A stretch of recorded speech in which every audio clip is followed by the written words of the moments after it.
Nasaan ka na, tol? Layo ka pa? Dito na ako sa gate. Si Juan Miguel. Nandito, pasok ka na lang. O sige, may kasama ako eh. Nandito na kami. Mga pre! Uy, dumating Happy ka birthday, rin. Chong! Ay, Juan Miguel, may papakilala ko sa'yo. Si Maria Criselda. O, di ba? Parang kailan lang. Ikaw talaga, oh. Oh, sige na. O, Criselda, upo ka. Salamat. Kumusta ka na? Long time no see, ah. Tama na ko din. Sige pa, inom pa, sige lang. Ayoko.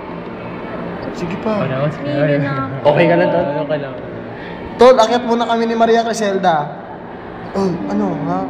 Tara na, akyat na tayo. Oh. Ikaw pa rin ang nais ko, lamang naman ang puso ko, mahirap na dayain ang Ating di nagkita. Let's take this time para mabalik natin yung nakaraan. Kinakabahan ako, Miguel. Bakit? May asawa ka na. Baka mahuli tayo niyan. Huwag kang mag-alala. Magdalena's not around. May work siya sa Palawan ngayon. Next week pa siya babalik dito sa Manila.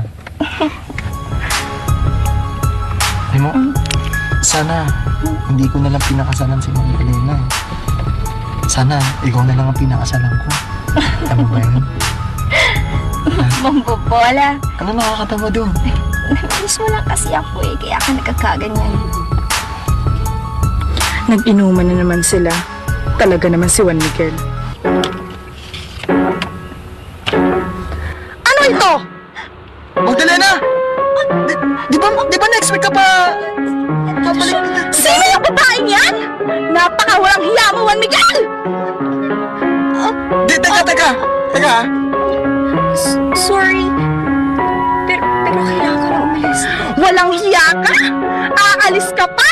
Ito ang bagay sa'yo! Ang pagkante naman ang mukha mo! Inago mo naman sa akin si Juan Miguel kaya wala kang karapatan sa kanina mo! Walang hiya ka! Teka, tama na yan! Teka!